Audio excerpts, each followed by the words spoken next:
The afternoon in Sydney, sorry.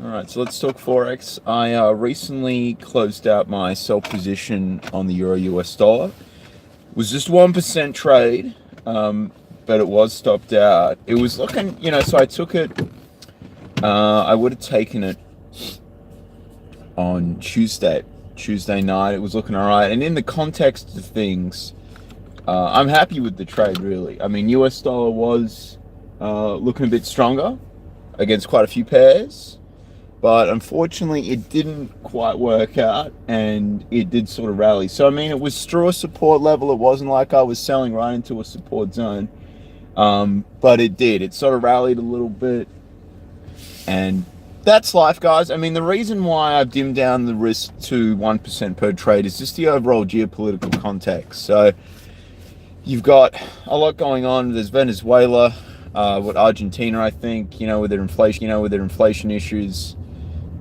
Turkey, obviously, it's not in the EU, but they've got a lot of bad debt. That's to be determined whether or not it's going to get resolved. But then you also have, in regards to the US, you've got Donald Trump with his tweeting, and he's a bit of a dynamic individual. Love him, hate him, whatever.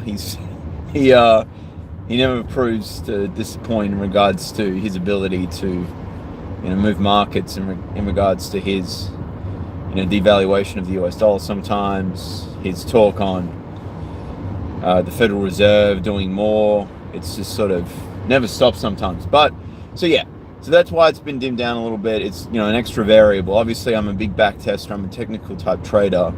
But sometimes you do have to be aware of the overall context of the market. So that's why I'm doing that. Now, trade setups. I'm just going to sip this coffee. Pardon me. It's still pretty early for me personally. I mean, I did stay up. I didn't stay up too late. I stayed up to about midnight. I was going to see how the 1 a.m. candle closes were like for the majors, but I decided, what, I'm not going to stay up to 1 a.m. I'm just going to go to bed when I'm tired, my eyes hurt, and they were hurting at about midnight. So that's that. So Aussie dollar, that actually went down to 71.50 odd. Thought it was 56. Might have been even lower than that, and that was really presenting to be a pretty nice sell trade. I actually sold that late last week at 72.60, and I got out would have been lowish 72.10 sort of region at the very end of the week. I sort of took it to finish the month off, really. It was, it wasn't really necessary that I closed the trade out, but I'm not really sure what this guy's doing. But I will tell you that there was some bad driving I just witnessed then. Some very bad. I thought he was going to go into that band too, but he did. He didn't go into the band. Anyway, so look, Aussie dollar is proving to be a potential still. Where it is right now, it's above the support zone that I've got set out at 71.88. So I think it's floating around 71 mid-90s. So what I would say is you don't want to sell right into support because the probabilities are that it could bounce. And the Aussie dollar is quite resilient. So it's moved quite a lot, honestly, either way, because there was good GDP data out. But the market has seemed to sort of go, and the US dollar is still viewed with some strength. And you've sort of, I guess, not in the euro though. The euro sort of rallied and it's continued to rally. I didn't reverse my position either, because it's just hard to tell where it's going to go right now. But it has moved pretty well and pretty strong. So congrats to the guys who did, long the euro. But it's just not really in my, trading plan, so to speak, for that trade. And you can't catch everything. So you can't just sort of go, oh, I'm going to take this, because you just, if you're doing too much trading, it's going to end pretty badly, because you can only really have so many systems, and that takes years to develop. So you can't just be chasing all the trades. You sort of have to let things go sometimes. So the main watch is, another main watch was going to be the pound. It has closed that gap that it made at the start of the week, that massive bullish candle. So that gap's closed. If you go to the hourly chart, you'll see what I mean, or even the daily. It was quite a significant gap that it moved down, and it's filled that now. So the pound could potentially be coming back down again. Although there is good Brexit news, so we could just see it rally some more and just go sideways. Who knows, really? It's a little hard with the pound because you have good news come out and then bad news come out, and it's sort of the Brexit situation is a little hard with trading wise for the pound if you have narrower stops because things can fluctuate quite a bit. So I would be very careful with that. I mean, it is in a downward trend. The Aussie dollar is in a real nice downward trend. That's why I'm sort of talking about that. And the USD yen as well. That's another sort of main watch of mine. It's really the main watches of the USD yen and the Aussie dollar. So the USD yen has been in a nice upward trend. I think it's around 111.50 odd is where it's currently trading at. If you can get to 1180 or so, then I'd be a little more interested. And then I have to look at the charts for the next resistance level. I can't quite remember it on the top of my head, but it's not too bad where it is currently. Like if it can get through 112, that's a pretty key psychological level as well. Then I'll just keep watching it. Now there's the tech industry heads like Twitter, Facebook, I think turned up. Google might have turned. No, Google didn't turn up. But there's a few guys from tech companies that are getting grilled by the Senate, and it's just interesting. Come on, man, really? It's the slowest walking pedestrian ever. But yeah, so the Dow Jones was down a little bit.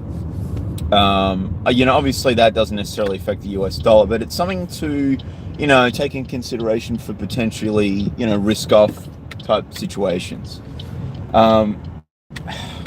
The Euro US dollar was my only trade. I can have 2 losing trades in a week is my rule.